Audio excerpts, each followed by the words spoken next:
Hey, I'm Creech and this is Creech and Cars, where I talk about car news, history, and culture, and today I'm going to be going over everything we know so far about the upcoming 2025 Chevy C8 Corvette ZR1.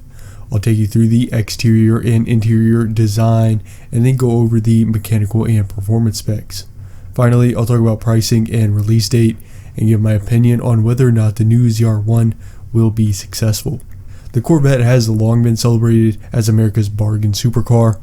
The current C8 generation has built on this image with drastically more exotic styling and a mid-engine layout to give buyers the ability to drive a fun, fast, and good-looking sports car at a fraction of the cost of foreign competition. The design, performance, and value proposition of the C8 have made it incredibly popular over the last few years, with 2022 marking one of the highest selling years ever for the Corvette.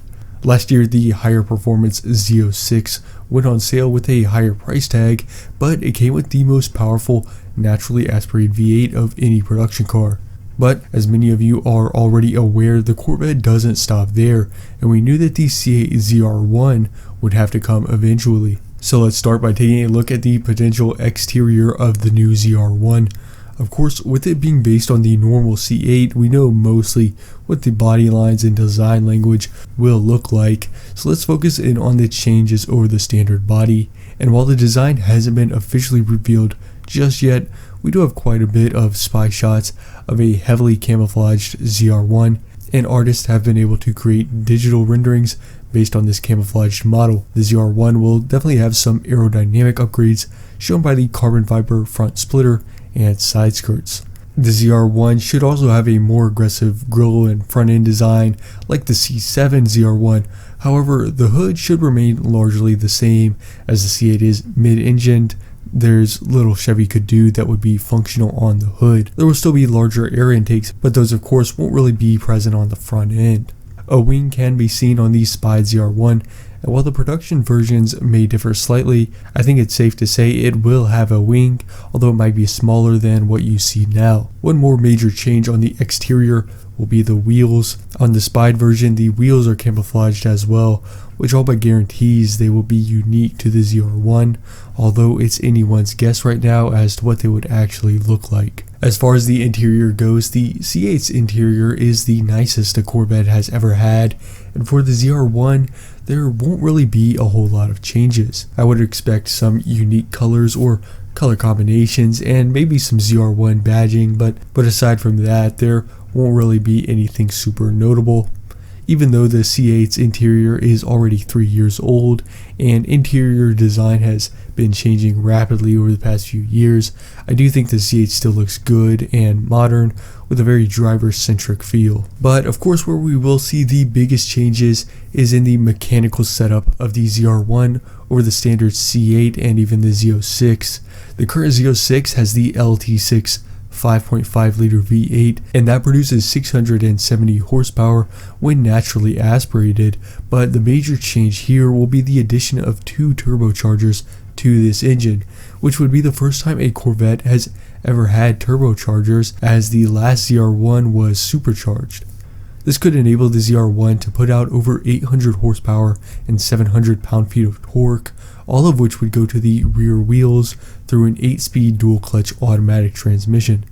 The C7 ZR1 also offered a 7-speed manual alongside the 8-speed automatic, but it still appears that GM has no plans to offer a manual C8 even for the ZR1. The C7 ZR1 does 0 to 60 in 3 seconds flat, and it can hit a top speed of around 212 miles per hour. The C8 0 to 60 time should be closer to 2.5 seconds, and the top speed could rise a bit, maybe to around 220 to 230 miles per hour. Also, with aerodynamic as well as suspension and handling tuning, the ZR1 will perform much better on the track at the cost of everyday comfort, which of course will not be a priority at all. The C7 ZR1 was offered in the convertible body style, but I think there's a chance the C8 won't have that option, and that's because of the Targa top.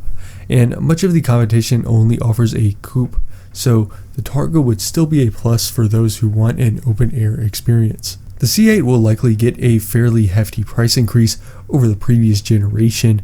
The base price should be around $150,000, but with more track-oriented options packages, something like a potential Z07 package could push the price well over $200,000. The official debut is still some time off, but you can expect Chevy to officially reveal the ZR1 in early 2024, and production could begin later next year, with the first C8s being 2025 model years. So now that we have all of that information, will the 2025 Chevy C8 Corvette ZR1 be successful?